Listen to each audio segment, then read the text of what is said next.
Mis estimados suscriptores, tengan ustedes muy buenas tardes. Hoy, continuando con estos videos tutoriales, vamos a hablar acerca de la determinación de los costos indirectos de fabricación, en donde aprenderemos sobre el nivel de producción estimado, veremos sobre la comparación de las capacidades de producción. Asimismo, nos adentraremos en la determinación de las tasas para aplicar los costos indirectos de fabricación, continuando luego aprendiendo cómo se asignan los costos presupuestados de los servicios a los departamentos de producción para finalmente centrarnos en los costos indirectos de fabricación aplicados y reales. Cuando nos referimos a la determinación de los costos indirectos de fabricación, vamos a iniciar con una pregunta. ¿A qué hace referencia la determinación de los CIF? Estos costos hacen referencia al grupo de costos utilizados para acumular los CIF, como por ejemplo la mano de obra indirecta, los materiales indirectos, la calefacción, la luz, entre otros. Los costos indirectos de fabricación se dividen en tres categorías con base en su comportamiento con respecto a la producción. Estas categorías son costos variables, costos fijos y costos mixtos. Los costos indirectos de fabricación variables. ¿Qué son estos costos de fabricación variables? Se dice que es el total de los costos indirectos de fabricación variables cuando cambian en proporción directa al nivel de producción. Es decir, cuanto más grande es el conjunto de unidades producidas, mayor será el total de costos indirectos de fabricación variable. Sin embargo, este costeo por unidad permanece constante a medida que la producción aumenta o disminuye. Los materiales indirectos y la mano de obra indirecta son ejemplos de costos indirectos de fabricación variables. Los costos indirectos de fabricación fijos se dice que es que el total de estos costos permanece constante independientemente de los cambios en los niveles de producción. Los impuestos a la propiedad, la depreciación, el arriendo del edificio de la fábrica son ejemplos de estos costos. Finalmente, los costos indirectos de fabricación mixtos no son totalmente fijos ni totalmente variables en su naturaleza, pero tienen características de ambos. Los costos indirectos de fabricación mixtos deben finalmente separarse en sus componentes fijos y variables para propósitos de planeación y control. Los arriendos de camiones para la fábrica y el servicio de telefonía de la fábrica son ejemplos de estos costos de fabricación. Entonces, una vez que nosotros hemos visto las definiciones de estos tres costos indirectos de fabricación, es importante comenzar a conocer y ver cómo o en qué incide el nivel de producción estimado, perdón. Al calcular la tasa de aplicación de los CIF para un periodo, el nivel de producción estimado para el periodo siguiente constituye una consideración importante, porque los costos indirectos de fabricación totales son una combinación de costos variables, costos fijos y costos mixtos. A continuación, nosotros vamos a ver la capacidad productiva en la cual se pueden emplear cada una de estos costos como tal. La capacidad productiva puede ser teórica o ideal. Esta es la producción máxima que un departamento o fábrica es capaz de producir, sin considerar la falta de pedidos de venta o interrupciones en la producción. Se supone que a este nivel de capacidad la planta funciona 24 horas al día, 7 días a la semana, es decir, 52 semanas al año. Eso como teórica o ideal la capacidad de producción. Ahora, la capacidad productiva práctica o realista es la máxima producción alcanzable, teniendo en cuenta interrupciones previsibles e inevitables en la producción, pero sin considerar la falta de pedidos de venta como tal. La capacidad práctica es la máxima capacidad esperada cuando la planta opera a un nivel de eficiencia planeado. También tenemos la capacidad productiva normal o de largo plazo, que es la capacidad productiva que se basa en la capacidad productiva práctica ajustada por la demanda a largo plazo del producto por parte de los clientes. La capacidad normal es igual o menor que la capacidad productiva práctica. La estimación de la demanda del producto por parte de los clientes en el largo plazo es, en esencia, un promedio ponderado que suaviza las variaciones estacionales, cíclicas u otras en la demanda del cliente. Finalmente, la capacidad productiva esperada o de corto plazo es la capacidad que se basa en la producción estimada para el periodo siguiente. En cualquier periodo, la capacidad productiva esperada puede ser mayor, igual o menor que la capacidad productiva normal. En el largo plazo, la capacidad productiva esperada total debe ser igual a la capacidad productiva total normal. Eh, en los dos primeros niveles de capacidad, es decir, en la capacidad teórica y en la capacidad práctica, solo se consideran la capacidad física de un departamento o fábrica. Así, si una compañía pudiera vender todo lo que produce, estos niveles de capacidad podrían emplearse para calcular la tasa de aplicación de los CIF. Sin embargo, rara vez se presenta esta situación, puesto que la mayor parte de las empresas producen solo en la medida en que esperan vender. Por tanto, las proyecciones de las ventas son un factor vital en el proceso de planeación y deben tenerse en cuenta cuando se estiman los niveles de producción. En la mayor parte de compañías se utiliza la capacidad normal o la capacidad productiva esperada para calcular los CIF, porque estas dos bases explícitamente incluyen en sus estimaciones la demanda proyectada de los clientes. La capacidad productiva esperada debe emplearse en teoría solo cuando es difícil determinar la actividad productiva normal. Los proponentes de este nivel de capacidad productiva consideran que el principal propósito al aplicar los CIF es aproximar el costo real por unidad producida.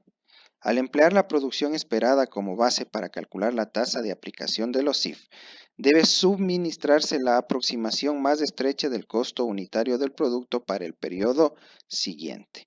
El principal inconveniente al utilizar la capacidad producida esperada es que generan costos unitarios variables a través de diferentes periodos si la producción varía en forma apreciable. Asimismo, nosotros vamos a hablar un poquito acerca de la capacidad ociosa y la capacidad en exceso que puede darse dentro de estas empresas de manufactura. Aunque ninguna compañía puede esperar de manera realista lograr una utilización plena de toda su capacidad productiva disponible, la información de la contabilidad de costos debe contabilizar el costo de la capacidad productiva no utilizada de tal manera que conduzca a una respuesta apropiada por parte de la gerencia. El costo de la capacidad no utilizada debe separarse en el costo de la capacidad en exceso y el costo de la capacidad ociosa. El costo de la capacidad en exceso es un costo del periodo. Si se carga una cuenta de pérdidas, la gerencia es consciente o debe ser consciente de que debe hacer algo para eliminar o al menos reducir las instalaciones existentes que excedan lo que el departamento de ventas puede esperar vender en el largo plazo. Para esa parte de las instalaciones existentes que no puede reducirse, debería encontrarse un uso alternativo. Por el otro lado, el costo de la capacidad ociosa constituye un costo del producto. Las instalaciones existentes no serán utilizadas temporalmente como resultado de las variaciones estacionales y cíclicas en la demanda de los clientes. Esto representa un costo inevitable y necesario para suministrar un nivel de capacidad productiva normal. Bien, ahora para nosotros poder llegar a determinar las tasas de aplicación de los costos indirectos de fabricación y una vez estimado el nivel de producción y los CIF totales para el periodo siguiente, se podrá calcular la tasa predeterminada de aplicación de los costos indirectos de fabricación para el periodo siguiente. Por lo general, las tasas de aplicación de los CIF se fijan en dólares por unidad de actividad estimada en alguna base.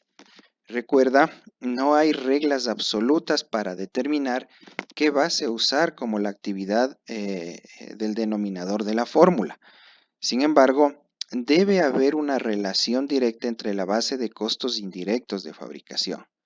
Además, El método utilizado para determinar la tasa de aplicación de los CIF debe ser el más sencillo y el menos costoso de calcular y aplicar.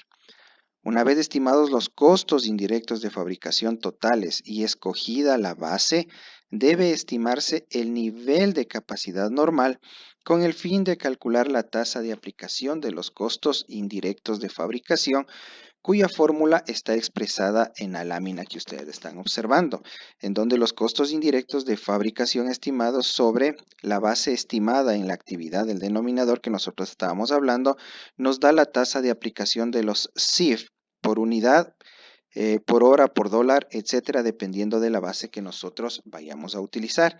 Y para poder conocer qué bases nomás existen, nosotros comenzamos a observar la primera de estas, que es las unidades de producción.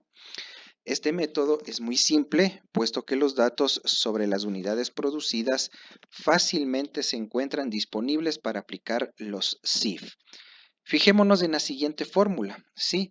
Los costos indirectos de fabricación estimados sobre la unidad de producción estimada nos va a dar la tasa de aplicación de los costos indirectos de fabricación por unidades de producción. Este método aplica los costos indirectos de fabricación uniformemente a cada unidad producida y es apropiada cuando una compañía o departamento fabrica un solo producto. Tenemos la siguiente unidad, que podría ser los costos de los materiales directos. Este método es adecuado cuando puede determinarse la existencia de una relación directa entre el costo indirecto de fabricación y el costo de los materiales directos. Cuando los materiales directos constituyen una parte considerable del costo total, puede inferirse que los costos indirectos de fabricación están directamente relacionados con los materiales directos.